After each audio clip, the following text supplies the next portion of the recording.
விதைத்தவன் உறங்கினாலும் விதை உறங்காதுங்கிறான் Fidel Castro. ஆனா இங்கதான் வரலாற்றில விதைத்தவனும் உறங்கவில்லை, அவன் விதைத்த விதைகளும் உறங்கவில்லை. அதுல என்னன்னு விதைச்சவன் இன்னும் விதைச்சுக்கிட்டே தான் இருக்கான், அது முளைச்சுக்கிட்டே இருக்கு. சீமான் தமிழுக்கு என்ன செய்தார் என்று நான் சொல்கிறேன்.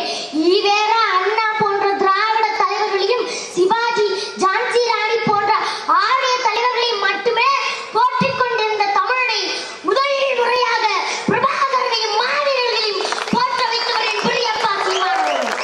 சங்கரலிங்கனார், புலிதேவர், தீரன் சின்னமலை, வேலுநாச்சியார், ரெட்டமலை சீனிவாசன், மருதுருவர், பெரும்பிடிக்கு அயோத்திதாச பண்டிதர், வஉசி, அருண்மொழி சோழன், அரசேந்திர சோழன், பசும்பொன், வெளிப்போர் ஈகியோர் போன்ற 400க்கும் மேற்பட்ட வரலாற்றை நாம் தேடி தேடி படிக்க வைத்தவர் என்பரிய பசிமான் அவர்கள்.